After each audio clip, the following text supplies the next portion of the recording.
오늘 시승하고 있는 모델은 아르카나 이테크 하이브리드 모델입니다.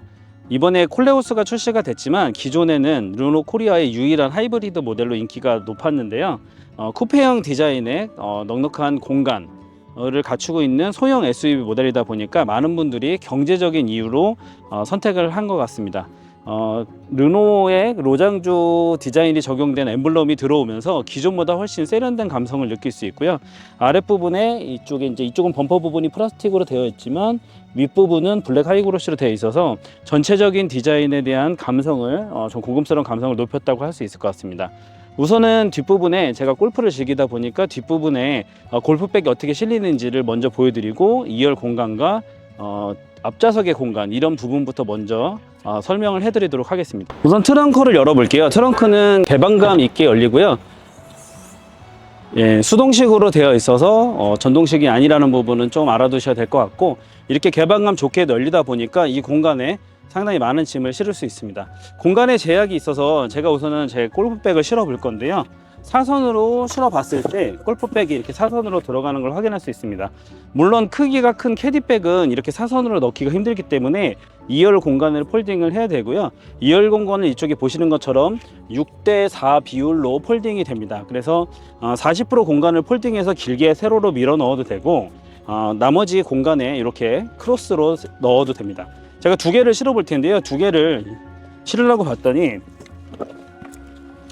이쪽까지는 공간이 확보되어 있어서 1열로 실었는데 2열로 실기에는 공간이 좀 부족합니다. 이렇게 올리면 이쪽이 튀어나가기 때문에 이렇게 위로 두 개를 올리는 거는 사실상 어렵고요. 그래서 두 개를 실게 된다면 이렇게 크로스로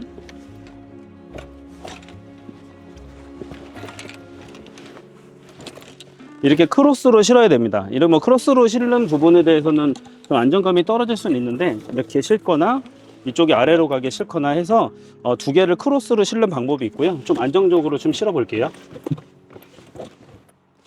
이렇게 두 개를 크로스로 실었을 때 뭔가 좀 불안하다 싶으신 분들은 요 빈 공간 아랫부분에 보스턴백이나 그런 작은 가방을 넣으셔도 되고요. 보스턴백은 이쪽의 공간에 활용해도 됩니다. 저희가 지금 간단히 가방을 좀 넣어 보면요, 제가 이런 가방 좀 밑에 받쳐두시면 좀 불안한 게 좀 사라질 것 같고요. 골프를 치시는 분들은 보스턴백이 두 개 정도는 실어 들어가야 되는데, 지금 보스턴백을 저희가 없기 때문에 우선 가방으로 보여드리면 이쪽 공간도 남고 이쪽 공간에 보스턴백을 실을 수 있습니다. 그래서 저도 이쪽에 또 추가적인 가방을 이쪽에 또 올리고 해서 전체적으로 두 명이 골프 치러 가기에는 상당히 넉넉한 공간이라고 할 수 있고요. 이렇게 실는 게 싫다 그러면 2열 공간을 폴딩해서 세로로 길게 밀어 넣어도 됩니다. 어떤 분들은 3인 라운드를 많이 가시는데 3인 라운드를 가신다 그러면 60% 공간을 폴딩한 다음에 세로로 길게 3개를 밀어 넣으면 되고요. 그 부분도 잠시 보여드리도록 하겠습니다. 2열 폴딩은 이쪽에 안쪽에 여기 이런 버튼이 있습니다. 이 버튼을 누르고 안으로 밀어 넣으시면 되고요. 이렇게 안으로 접히는 걸 확인할 수 있습니다. 오른쪽도 똑같은 방법으로 폴딩을 하면 되는데요. 이쪽 발을 당겨서 폴딩하면 됩니다. 이렇게 보시면 40%에 해당하는 공간에 골프백을 세로로 밀어 넣을 수 있는 걸 확인할 수 있고요. 그 위쪽으로 골프백을 하나 더 실어 올리면 40%만 폴딩을 해도 골프백 두 개는 충분히 가능하게 됩니다. 2열 공간에 40% 공간만 골프백을 넣고 나머지 공간에는 보스턴백이나 다른 기타 가방을 넣으면 충분히 2인 라운드가 가능한 구조입니다. 그래서 커플이나 어린 자녀가 있는 그런 가족들에게는 추천드리고 싶은 공간이고요. 나머지 공간도 상당히 넉넉하기 때문에 마트 장복이나 백화점 쇼핑 등을 할 때 충분히 매력적인 공간이라고 할 수 있습니다. 저처럼 골프 말고 차박을 즐기시는 분들은 2열 공간을 아예 이렇게 폴딩을 해놓고 차박을 즐기기도 하시는데요. 골프백이 없다는 가정하에 2열 공간을 보여드리면 이렇게 넓은 공간을 확보하실 수 있습니다. 이 아랫부분에 추가적인 적재 공간이 있습니다. 이 공간도 얇은 편이지만 상당히 넉넉하게 활용을 할 수 있거든요. 그래서 앞서 보여드렸던 작은 가방이나 물건들을 넣을 수 있는 구조가 되어 있고요. 아랫부분에 또 차와 연결해 가지고 차량을 이끌어내는 도구도 마련이 되어 있습니다. 그래서 작은 공간 디테일을 살펴보시면 좋을 것 같습니다. 아르카나 이테크 하이브리드의 복합 연비는 17.4입니다. 도심하고 고속도로도 비슷한 수준이라 전체적으로 17.4로 보시면 될 것 같고요. 이 모델과 경쟁 모델은 소형 SUV 모델을 꼽을 수 있는데 뭐 니로라든가 셀토스, 베뉴 이런 모델들을 꼽을 수 있습니다. 하지만 하이브리드 엔진을 장착한 소형 SUV는 니로 정도가 있는데요. 니로는 아무래도 복합연비 기준으로 20이 넘다 보니까 17.4라는 수치가 그렇게 높다고 느껴지진 않는 것 같습니다. 하지만 니로에 비해서 휠 사이즈가 크고 전체적인 디자인이 예쁘기 때문에 이런 전체적인 차량의 크기, 디자인 이런 부분을 감안하면 니로보다는 확실히 매력적인 선택이 될 수 있을 것 같고요. 디자인에 대한 만족도가 워낙 높다 보니까 이 모델을 선택하는 분들이 많은 것 같습니다. 과거에는 XM3로 불리면서 많은 판매량을 기록했는데 지금은 경쟁 차종이 워낙 많다 보니까 판매량이 그전에 비해서 살짝 부진해진 건 사실이에요.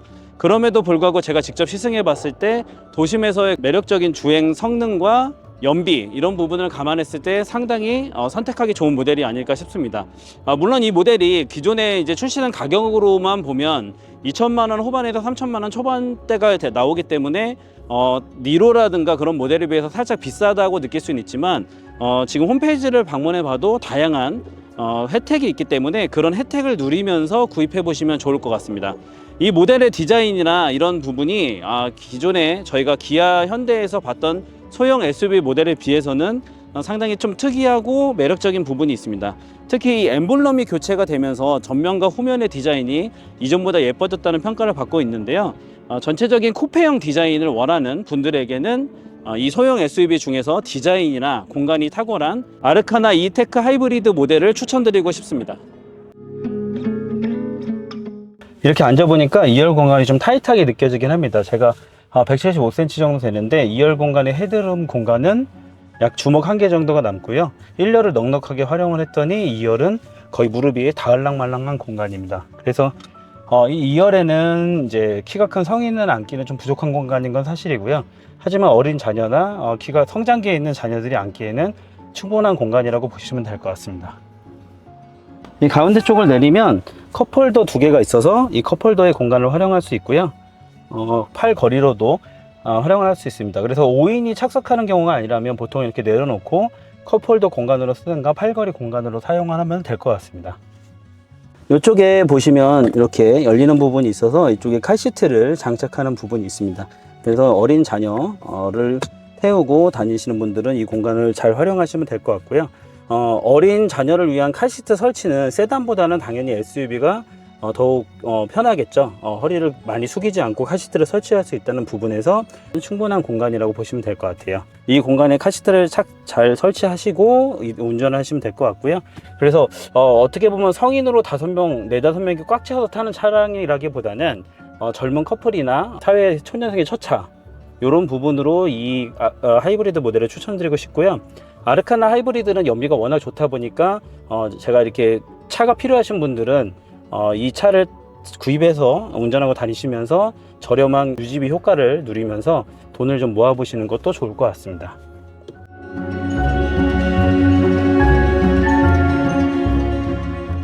아르카나 이테크 하이브리드 모델은요, 전기 모터가 탑재되어 있는데 도심 주행에 이렇게 막히는 또 도심 주행에서는 75% 이상을 전기 모터만으로도 주행 가능하다는 그런 기록이 있는데요.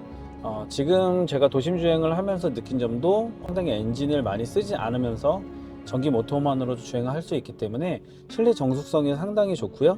주행에 대한 그런 좀 안정감 이런 것도 느껴지는 것 같아요. 그래서 가족들과 대화를 나누기 좋은 그런 실내 분위기를 연출하고도 있고요. 전체적인 그런 감성도 이 새로운 엠블럼과 함께 로장주 이 엠블럼과 함께 굉장히 세련된 스타일로 제공이 되는 것 같습니다. 저 여기 물리 버튼을 처음 봤는데 마치 피아노의 건반을 이렇게 누르는 것 같은 구성으로 되어 있어서 굉장히 편안하게 눌리는 걸 확인할 수 있고요. 주행 모드도 아까 앞서 말씀드렸듯이 이렇게 누를 때마다 마이센스 스포츠 에코 모드를 활성화를 할 수가 있습니다. 저는 도심에서는 에코 모드로 보통 주행을 했고요. 에코 모드로 하면은 확실히 전체적으로 이 배터리 효율이 좋아지는 게 사실입니다. 그리고 이렇게 눌렀을 때 에코 모드 밑에 이 세이브 모드를 선택을 하시면요, 전기 모터의 배터리 전량을 40% 수준으로 유지하면서 주행을 하기 때문에 그런 부분도 전기 모터의 그런 어느 정도 최소한의 배터리를 충전을 하면서 주행을 할 수 있게 됩니다. 이런 모드도 어떤 주행 환경이냐에 따라서 하나씩 다 세팅해 보면서 주행해 보시면 좋을 것 같고요. 주행 모드에 따른 디자인과 이런 계기판 디자인, 그리고 주행감이 상당히 다르기 때문에 이런 부분을 잘 참고해 보시면 좋을 것 같습니다. 아르카나 이테크 하이브리드 모델을 시승을 하고 있는데요. 아까 낮 시간부터 지금 야간까지 긴 시간 주행하면서 국도는 물론 도심 그리고 이 고속도로까지 주행을 하고 있습니다. 우선은 전체적으로 평가를 하자면 이 가운데 계기판이 야간 주행에서도 상당히 시인성 좋게 정보를 제공하고 있고요. 다양한 주행 모드를 활용하면서 계기판의 디자인도 변경해 가면서 주행을 할 수가 있습니다. 계기판의 크기는 10.25인치고요. 이쪽에 가운데 요즘에는 수평형으로 길게 연결된 그런 디스플레이가 일반적인데, 가운데 모니터는 이렇게 세로로 약간 정사각 형태로 구성되어 있는 9.3인치의 디스플레이가 적용이 되어 있습니다.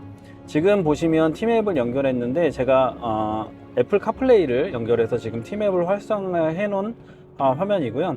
무선으로 애플 카플레이가 연결이 되기 때문에 본인이 평소에 사용하던 메뉴들을 앱이나 메뉴를 이렇게 선택할 수 있습니다. 저는 티맵으로 지금 측정 거리나 도심의 그런 환경, 막히는 도로 이런 부분을 피해서 지금 주행을 하고 있고요. 약 한 55분 정도 주행하면 집에 도착할 것 같습니다. 하루 종일 좀 주행하면서 느낀 점은 소형 SUV 모델이고 그리고 하이브리드 모델이기 때문에 연비적인 측면을 말씀을 안 드릴 수가 없는데요. 우선은 제원상의 연비가 복합 기준으로 17.4km인데 제가 우선 오늘 하루 종일 다녀봤을 때 그와 비슷한 17.3 수준의 연비를 좀 보여주고 있습니다. 아무래도 뭐 도심하고 고속도로의 비중이 거의 비슷하다고 해도 이제 연비 차이가 크지 않기 때문에 연비는 17km대 중반으로 보시면 될 것 같고요. 지금 이 모델 같은 경우는 니로 같은 경우는 20km 정도의 연비를 보여주면서 소형 모델 중에서 상당히 좋은 연비로 평가를 받고 있는데요. 그에 반해서 약간 3km 정도 떨어지는 이 연비 때문에 소형 SUV 중에서 하이브리드가 나왔는데도 불구하고 좀 아쉽다는 평가도 좀 있었던 게 사실입니다. 하지만 소형차의 경우 니로랑 아르카나를 제외하고는 하이브리드 출시가 되지 않았고, 그리고 소형 SUV 경쟁 모델이라고 할 수 있는 쌍용차의 티볼리라든가 쉐보레의 트레일 블레이저 등 이런 모델들이 하이브리드 엔진이 없기 때문에 소형 SUV 좀 가성비 좋게 타고 싶은 소형 SUV를 선택하시는 분들 중에는 하이브리드는 이 모델과 니로만 현재 대안이 될 수 있다고 보시면 될 것 같습니다. 경쾌한 움직임을 좀 보여주는 건 사실인데, 확실히 노면이 거친 데서는 아무래도 전고가 살짝 있는 소형 SUV 모델이다 보니까 좀 출렁거림이 느껴지는 건 사실이고요. 이렇게 잘 포장되어 있는 고속도로에서는 승차감이 상당히 좋은 편이라서 크게 불편함 없이 장거리 주행을 할 수 있었습니다. 시트가 좀 하드한 편이긴 해요. 그래서 시트의 편안함만 조금 보강됐으면 좋았을 뻔했는데, 시트가 좀 딱딱하다 보니까 다른 쪽은 다 무난하게 이렇게 장거리 주행을 무난하게 소화할 수 있는 편인데, 시트가 조금 하드한 편이라 허리 쪽이 조금 좀 부담이 될 수도 있을 것 같습니다. 아르카나 이테크 하이브리드의 전장은 4570mm입니다. 이 전장이 소형 SUV 중에서는 좀 긴 편이라고 할 수 있는데요. 소형 SUV 모델 중에 가장 많이 판매가 되고 있는 모델이 기아 셀토스인데, 셀토스보다 이 모델이 전장이 무려 180mm가 더 길게 설계됐습니다. 180mm가 긴 전장은 결국은 휠베이스와 트렁크 공간 이런 쪽에 넉넉함을 연결이 돼 있다 보니까 그런 부분을 감안했을 때 상당히 좀 넉넉해 보일 수 있습니다. 다만 아르카나 이 모델은 쿠페형 디자인이 적용되어 있기 때문에 전고는 셀토스에 비해서 50mm 낮게 설계가 됐습니다.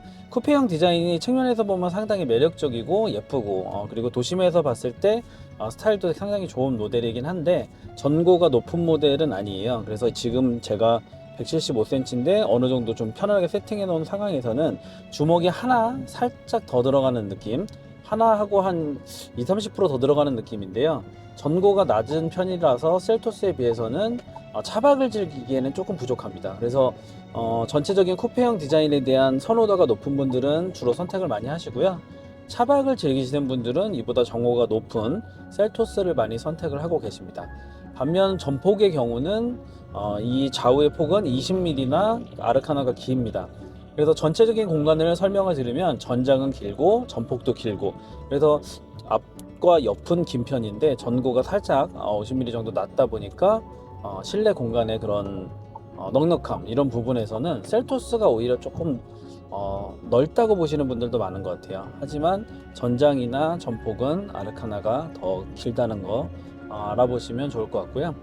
오늘 도심 주행부터 고속도로 주행까지 하고, 지금 대낮에 시작한 주행이 지금 야간까지 이어지면서 상당히 긴 거리를 주행을 했는데, 고속도로에서도 시원하게 속도를 치고 올라가는 그런 매력적인 가속 성능도 느낄 수 있었고, 도심에서는 특히 충전을 하면서 상당히 좋은 연비로 주행할 수 있게, 정숙성 있게 그렇게 주행할 수 있게 했던 부분이 상당히 매력적이었던 것 같습니다.